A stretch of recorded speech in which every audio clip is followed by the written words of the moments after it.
नमस्कार, स्वागत है आपका न्यूज बाइस्कोप में। मैं हूं आसिया। भाजपा के प्रदेश अध्यक्ष बाबूलाल मरांडी गिरिडीह के झारखंडी धाम पहुंचे। 20 सितंबर को केंद्रीय गृह मंत्री अमित शाह का झारखंड आगमन होना है और अपने दौरे के दौरान गृह मंत्री झारखंड धाम में एक विशाल जनसभा को संबोधित करेंगे और भाजपा की परिवर्तन रैली की शुरुआत करेंगे। गृह मंत्री के कार्यक्रम को लेकर भाजपा प्रदेश अध्यक्ष बाबूलाल मरांडी ने विस्तृत जानकारी दी। अपना स्थान ग्रहण करेंगे। श्री केदार हजरा जी माननीय जिला अध्यक्ष बुके देकर के सम्मानित करने का काम करें। न कहेंगे न सहेंगे, अब बदल के रहेंगे। इसी नारे के साथ भाजपा पूरे कोल्हान के सभी विधानसभा क्षेत्रों में परिवर्तन यात्रा निकालेगी। 23 सितंबर को बहरागोड़ा विधानसभा क्षेत्र से चित्रेश्वर धाम शिव मंदिर से ये यात्रा शुरू होगी और 2 अक्टूबर को चाईबासा में इसका समापन होगा। इन 10 दिनों में कोल्हान के सभी 14 विधानसभा सीटों पर यात्रा चलेगी और सभी जगह बड़ी जनसभा का आयोजन किया जाएगा।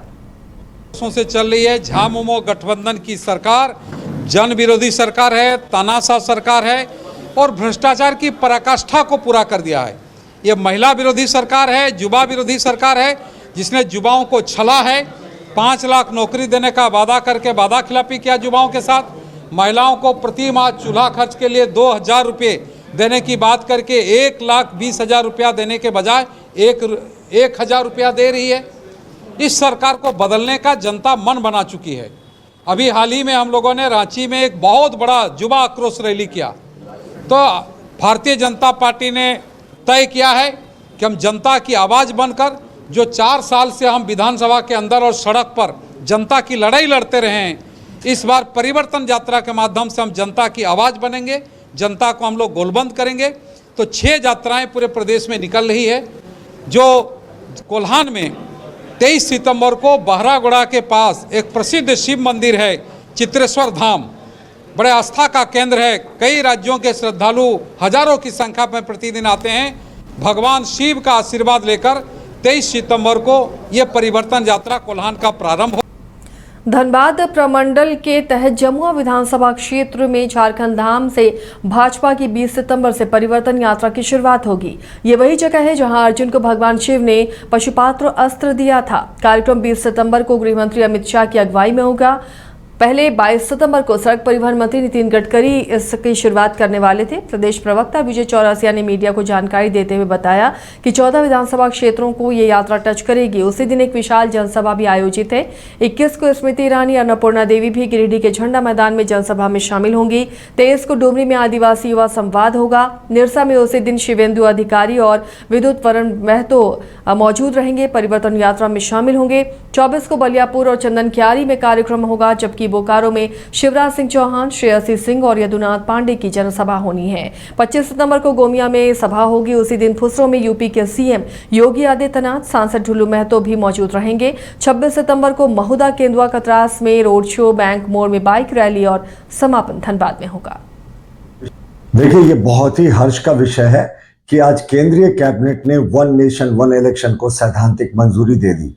अब पूर्व राष्ट्रपति कोविंद साहब के नेतृत्व में जो कमेटी बनी थी, उसने हजारों पन्ने की रिपोर्ट देकर 1 नेशन 1 इलेक्शन का सपोर्ट किया था और काफी विस्तार से इस बात की चर्चा है इस कमेटी की रिपोर्ट में कि किस तरीके से संसाधन व्यर्थ हो जाते हैं और समय की बर्बादी होती है। पूरे समय देश में कहीं ना कहीं किसी न किसी स्तर पर इलेक्शन होते रहता है, उससे विकास कार्य में भी अवरोध होता है और पैसे की भी बर्बादी होती है। तो केंद्रीय कैबिनेट ने इसे अप्रूवल दे दिया है और जानकारी के अनुसार इसे विंटर सत्र में प्रस्तुत किया जाएगा पार्लियामेंट में। लेकिन ये देश में जो हम लोगों ने कहा था, एक और बड़ा वादा जो किया था देश के साथ, उसको निभाने के लिए आज हमने बड़ा कदम उठाया। तो ये मोदी सरकार है, जो कहती है वो डेफिनेटली करती है।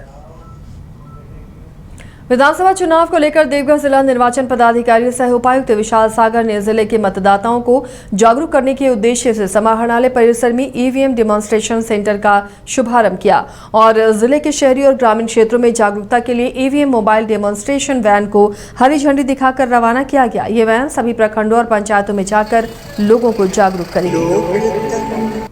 आज तो जो ईवीएम का लोगों में जागरूकता फैलानी है ईवीएम को लेके, तो ईवीएम रथ रवाना किया गया है।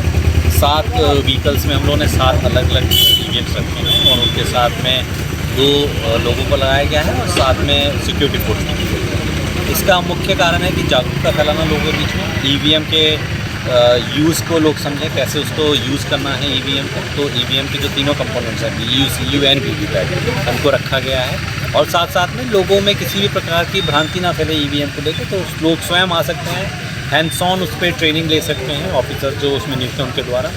दूसरा, अभी FLC का कार्य हमारे यहाँ पे पूर्ण हो चुका है, सफलतापूर्वक उस कार्य को पूर्ण करवा लिया गया है। ये जो पूरी गतिविधि थी, इसको पॉलिटिकल पार्टीज़ के रिप्रेजेंटेटिव्स के बीच में किया गया है, CCTV कैमरा, वेबकास्टिंग के बीच में किया गया है, जिसका कि पूरा ऑब्जर्वेशन ECI के द्वारा किया गया है। तो ये भी हमारे यहाँ पे अभी सफलतापूर्वक इस जिला में हो चुका है। आज तो लगातार हुई बारिश से लोगों का जनजीवन अस्त व्यस्त हो गया है। बता दें कि निरसा प्रखंड के पिठकियारी पंचायत के पांडे टोला निवासी विश्वजीत पांडे उर्फ बिशु पांडे का घर भूधसान की चपेट में आता रहा है और हर साल बारिश के मौसम में ये दायरा बढ़ता जा रहा है, जिस कारण गृहस्वामी विशु पांडे और आसपास के ग्रामीणों के बीच अब भय का माहौल व्याप्त है। हमारे पूर्व विधायक जी आए हुए थे और हमने PDO साहब को भी इंफॉर्मेशन किया था, जिला परिषद भी आई हुई थी और ग्रामवासी भी यहाँ थे। सबको मिलकर यही निर्णय हुआ कि इसका भरपाई किया जाए, इसका भराई हो और हम लोग जल्द से जल्द चाहेंगे कि इसका निदान हो सके, ताकि आज बिशुदा का घर गया, कल यहाँ हम लोग भी बसते हैं, कल हम लोग का भी जान माल का हानि है। इसके लिए हम प्रशासन से भी और आपका जितना भी जनप्रतिनिधि है और आपका MPL से भी हम लोग लिखित में देंगे कि जल्द से जल्द इसका समाधान होना चाहिए। ज़्यादा कुछ निष्पादन हुआ नहीं, क्योंकि ग्रामीण लोगों से भी कहा गया है कि आप लोग अपना आपसी बैठक कर लीजिए, फिर हम लोगों को बताइए, जो भी इसका समाधान निकल कर आएंगे हम लोग उसमें तैयार है करवाने के लिए। और इसको हम लोग BDO सर के माध्यम से भी CL प्रबंधन को भी फ़ोन किया गया है कि उनको भी आके से देखना चाहिए। और हमारे पूर्व विधायक जी भी यहाँ उपस्थित थे, उन्होंने भी फ़ोन किए हैं, जो भी अधिकार के लोग हैं, साथ ही हमारे यहाँ पर प्रखंड प्रमुख जी भी है। तो हम लोग सब मिलकर गांव वालों के लिए समस्या का समाधान करके लिए आए हैं। कोई जानकारी नहीं है कि पूर्व में क्या था, क्या आवेदन लोग किए थे, लेकिन ग्रामीणों की शिकायत के आधार पर मैं यहाँ पर आया, सूचना के आधार पर मैं यहाँ पर आया।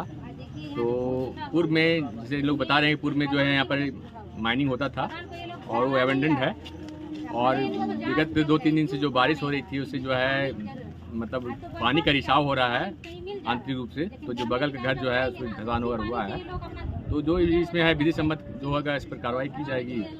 और जो भी है मट्टी उट्टी भरवाने का है, जो है संबंधित जो है जिला परिषद सदस्य हैं, प्रमुख महोदय यहाँ पर हैं, तो जो भी हम लोग के लेवल से जो भी हो पाएगा हम लोग प्रयास करेंगे इसको निराकरण करने के लिए। नहीं, अभी तो मिट्टी जो आस्ते आस्ते बहाकर वो बहुत आसान का एरिया बन गई है और कुछ एक घर जो है वो डेंजर जोन में है। तो थोड़ी पानी घटने से हम लोग ECO से बात करके यहाँ मिट्टी फिलिंग कुछ थोड़ा बहुत करवाएंगे। तो देखते हैं, कम से कम जो घर है कम से विधानसभा चुनाव के मद्देनजर अपराध पर अंकुश लगाने, गैर कानूनी गतिविधियों पर अंकुश लगाने और ड्रग्स और अवैध शराब की तस्करी पर प्रभावी रूप से रोक लगाने को लेकर धनबाद में वरीय पुलिस पदाधिकारियों की इंटर स्टेट मीटिंग आयोजित हुई। इस मीटिंग में धनबाद के सिटी SP अजीत कुमार, ग्रामीण SP कुलदीप चौधरी, पश्चिम बंगाल से ACP कुल्टी, ASP पुरुलिया समेत धनबाद के सभी DSP और थानेदारों ने शिरकत की।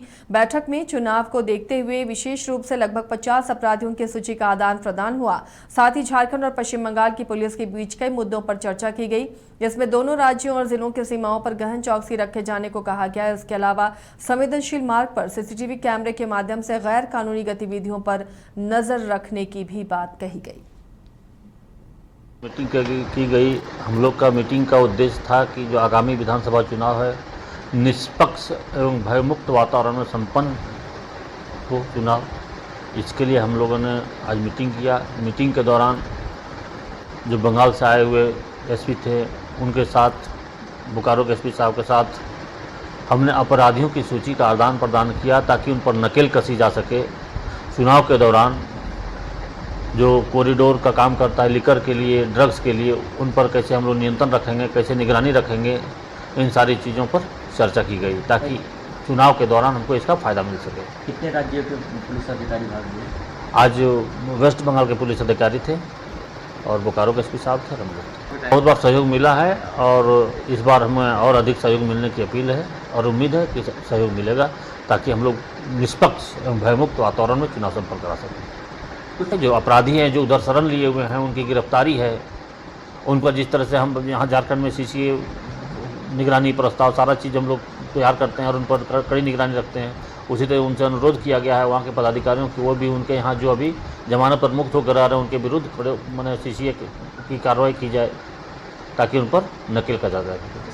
तो लगभग 50 क्रिमिनल की सूची आदान प्रदान की। सिटी एसपी साहब ने बताया कि आज जो कोऑर्डिनेशन मीटिंग थी जिसमें वेस्ट बंगाल के पुलिस पदाधिकारी साथ साथ में धनबाद जिला के सभी पदाधिकारी उपस्थित थे। जो चुनाव के संदर्भ में जो एक दूसरे से सहयोग, जो इंटेलिजेंस शेयरिंग करना था, हम लोगों ने शेयरिंग किया और जो हमारी तरफ से उनको जो अपेक्षाएं थी कि इन बिंदुओं पर उनको सहयोग चाहिए, उस सारे बिंदुओं पर विस्तार रूप से चर्चा हुआ। साथ साथ में जो वांटेड क्रिमिनल्स हैं जो वेस्ट बंगाल के हैं उनकी भी सूची उपलब्ध कराई गई है। साथ साथ में जो पर्टिकुलर पॉइंट है जहाँ पर चेक नाकाज लगाकर हम लोग जो, जैसे आपको सर्वविदित है, बंगाल में जो लीकर है सस्ता है, झारखंड में बच्चा के थोड़ा महंगा है, तो चुनाव के दौरान बहुत सारी लीकर्स की स्मगलिंग वेस्ट बंगाल से झारखंड को होती है। उस पर हम लोगों ने जो जिन जिन बिंदुओं पर चेक नाका की आवश्यकता है या रेगुलर फोकस कराने की आवश्यकता है या सरप्राइज जो चेक नाकाज के, उन पर बिंदुओं पर विस्तार से चर्चा हुआ और हम लोग फ्रूटफुल हैं कि रियल टाइम इंटेलिजेंस शेयर करके और हम लोग जो जितने भी इलीगल एक्टिविटीज़ हैं उन पर अंकुश लगा सकते हैं। केंद्रीय गृह मंत्री अमित शाह झारखंड दौरे पर आने वाले हैं। 20 सितंबर को परिवर्तन रैली में शामिल होंगे। इसे लेकर साहिबगंज के पुलिस लाइन स्थित मोदी मैदान में एक विशाल जनसभा को संबोधित करेंगे। कार्यक्रम के आयोजन को लेकर, उसकी तैयारी को लेकर डीसी हेमंत सती और एसपी अमित कुमार सिंह की अगुवाई में प्रशासनिक पदाधिकारियों की टीम आज कार्यक्रम स्थल का जायजा लेने पहुंची। कार्यक्रम की तैयारी को लेकर रांची से सुरक्षा विभाग के पदाधिकारी भी पहुंचे। वहीं कार्यक्रम को लेकर रांची से आए कॉन्ट्रैक्टर के द्वारा पंडाल बनाने का काम भी जोर शोर से किया जा रहा है। मौके पर डीसी पंडाल निर्माण कार्य में लगे लोगों से आवश्यक जानकारी भी हासिल की और सुरक्षा के दृष्टिकोण से कई सवाल भी किए। माननीय गृह मंत्री श्री अमित शाह जी का कार्यक्रम 20 तारीख को निर्धारित है। उसी क्रम में जो कार्यक्रम स्थल है, कार्यक्रम स्थल का निरीक्षण किया गया। कार्यक्रम स्थल में जो सिक्योरिटी के कंसर्न हैं, किस तरीके से पब्लिक आएगी, कहाँ से आएगी, कौन से एंट्री गेट्स रहेंगे, हेलीपैड कहाँ पर बनना है, उसी की कार्यक्रमों का जायजा लेने के लिए आज पुलिस अधीक्षक के साथ स्थल का भ्रमण किया गया और हमारे सभी डिस्ट्रिक्ट एडमिनिस्ट्रेशन के जितने भी कंसर्न डिपार्टमेंट हैं उन सभी लोगों के साथ स्थिति का जायजा लिया गया। और जैसे भी है सभी लोग हमारे सिक्योरिटी के सभी लोग चाक चौबंद हैं और पूरी अच्छे तरीके से जिला प्रशासन एकदम मुस्तैद है।